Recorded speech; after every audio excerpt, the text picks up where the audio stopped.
Bonjour, bienvenue sur ce petit tuto concernant la transformation d'une durée exprimée en secondes en heures, minutes et secondes.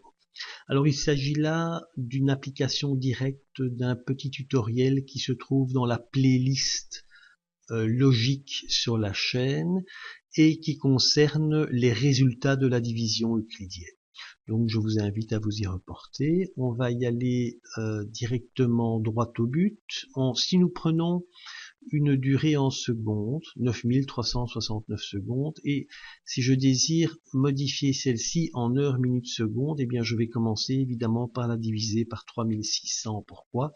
Parce que 3600 secondes, c'est tout simplement une heure. Donc si je dis 2 fois 3600, 7200, il va me rester quoi? Il me reste 2169 secondes. Soyons clairs, c'est bien 2169 secondes du côté du reste et 2 heures du côté du quotient. On récupère le reste, et ce reste, je vais le diviser par 60 pour en dégager les minutes. Je fais 36 fois 60, ce qui me fait 2160, pour reste 9. C'est bien 9 secondes du côté du reste et 36 minutes du côté du quotient. Donc vous voyez qu'en une manipulation relativement simple, on passe d'une durée de 9369 secondes à une durée exprimée en heures, minutes, secondes qui vaut 2 heures, 36 minutes et 9 secondes. Alors côté algorithme, comment ça va se présenter? On va commencer par créer quelques variables, var rest, et puis on va faire h, m, et puis s, pourquoi pas. Et nous allons également créer la variable durée, dans laquelle on va demander, à l'utilisateur d'entrer la durée en secondes. Et bien c'est tout de suite ce qu'on va faire. Durée est égale à parseInt window.prompt. Voilà.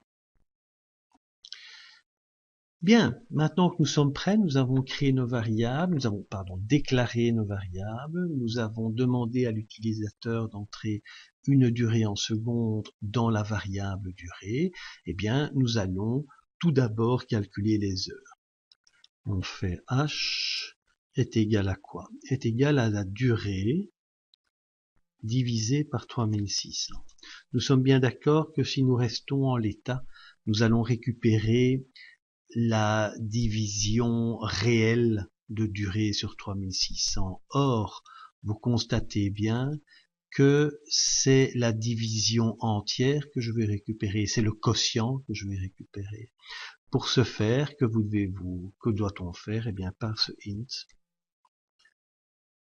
Alors je vous accorde qu'on peut évidemment utiliser des méthodes du JavaScript au lieu de parseInt.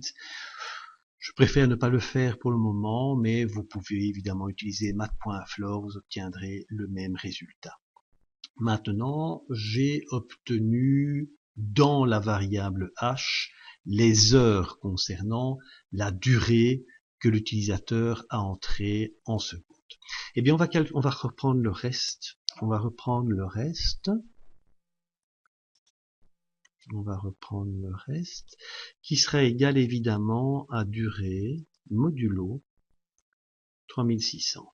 Et cette fois-ci, je vais récupérer dans reste, je vais récupérer cette valeur-ci, 2169 secondes.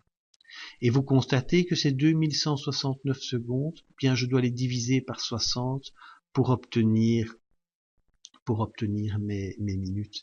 Eh bien, que vais-je faire? Je vais dire minutes est égal à reste divisé par 60, et comme dans le cas de mes heures, je dois en prendre le parseInt. Pourquoi? Parce que j'attends le résultat de la division entière de reste sur 60. Là, j'ai récupéré les 36 minutes que vous voyez ici en faisant 2169, c'est bien le reste. Donc reste, il y a 2169 dans cette variable. Je prends la division entière par 60 et je vais obtenir mon 36, qui sont les minutes.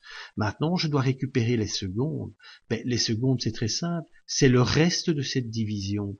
Et donc, je peux écrire la chose suivante.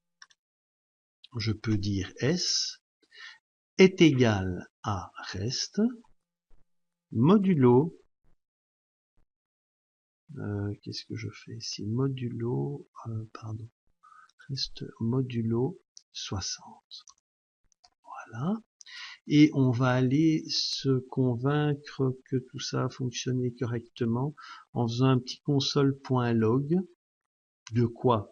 Mais de h plus h.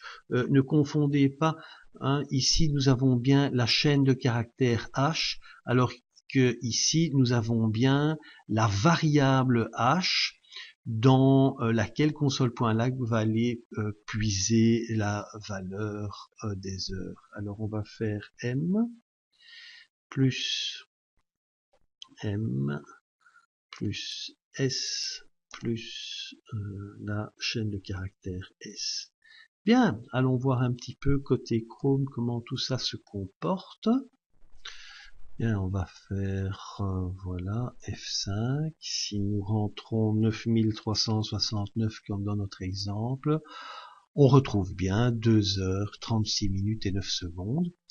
On peut peut-être faire encore un autre essai pour s'en convaincre. On va faire 3600 secondes, ce qui devrait nous donner 1 heure. Ben, 1 heure, 0 minute, 0 secondes, c'est juste. F5. 7200 secondes, 201 secondes, ça devrait nous donner 2 heures et 1 seconde. On a bien 2 heures, 0 minute, 1 seconde. Tout fonctionne parfaitement bien. Alors maintenant, on pourrait faire de ce petit code une petite fonction. Hein. On va faire ça directement. On va écrire function, function HMS. Alors cette fonction va admettre un seul paramètre, la durée. Voilà, la durée en secondes. Et on va un petit peu faire le tri de nos variables ici. CTRL X, CTRL V.